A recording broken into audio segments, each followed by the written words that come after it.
Hi friends, welcome to my channel. ఈరోజు recipe వచ్చేసి రస్క్తో హల్వా ఎలా చేసుకోవాలో చూసేద్దాము. ఎప్పుడు బ్రెడ్తోనే కాకుండా ఇలా రస్క్తో కూడా ఒకసారి ట్రై చేయండి. ఇంటికి అతిథులు వచ్చినప్పుడు కానీ ఏదైనా ఫెస్టివల్కి ఇంట్లో వాళ్ళకి చేసి పెట్టండి. ఈ హల్వా తిన్న వాళ్ళు ఖచ్చితంగా దేనితో చేసామని అడుగుతారు. మరి ఈ రెసిపీ ఎలా చేసుకోవాలో చూసేద్దాము. ఇక్కడ 10 వరకు నేను రస్కులను తీసుకున్నాను. నేను చేసిన హల్వా ఒక ఇద్దరికి సరిపోతుంది.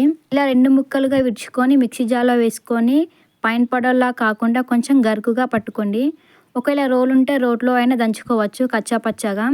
ఇక్కడ నాకు 10 రస్కులకి 1 కప్పు వరకు రస్క్ పొడి వచ్చింది. ఇప్పుడు స్టవ్ పై పెనం పెట్టుకొని పెనం వేడైన తర్వాత అందులోకి ఒక 2 చెంచాల వరకు నెయ్యి తీసుకొని నెయ్యి హీట్ అయిన తర్వాత మీ దగ్గర ఉన్న డ్రై ఫ్రూట్స్ని ఫ్రై చేసుకోవాలి.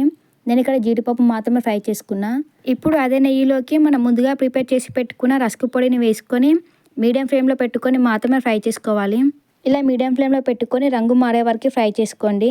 కాస్త ఎరుపు రంగులోకి వస్తుంది. ఇలా రంగు మారిన తర్వాత ప్లేట్లోకి తీసి పక్కన పెట్టుకోవాలి.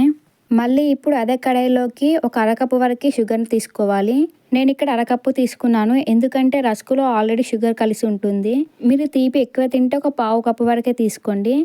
ఇలా షుగర్ సిరప్ ఇలా బాయిల్ అవుతున్నప్పుడు అందులోకి కుంకుమ పువ్వు వేసుకోవాలి. కుంకుమ పువ్వు వేయడం వల్ల కొంచెం కలర్ కూడా వస్తుంది.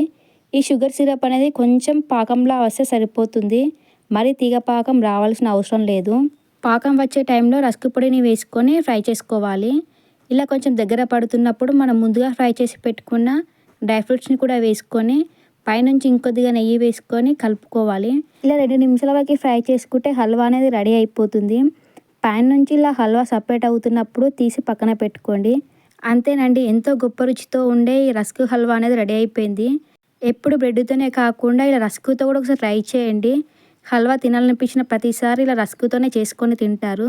మరిన్ని వీడియోస్ కోసం మన ఛానల్ని సబ్స్క్రైబ్ చేసుకోండి.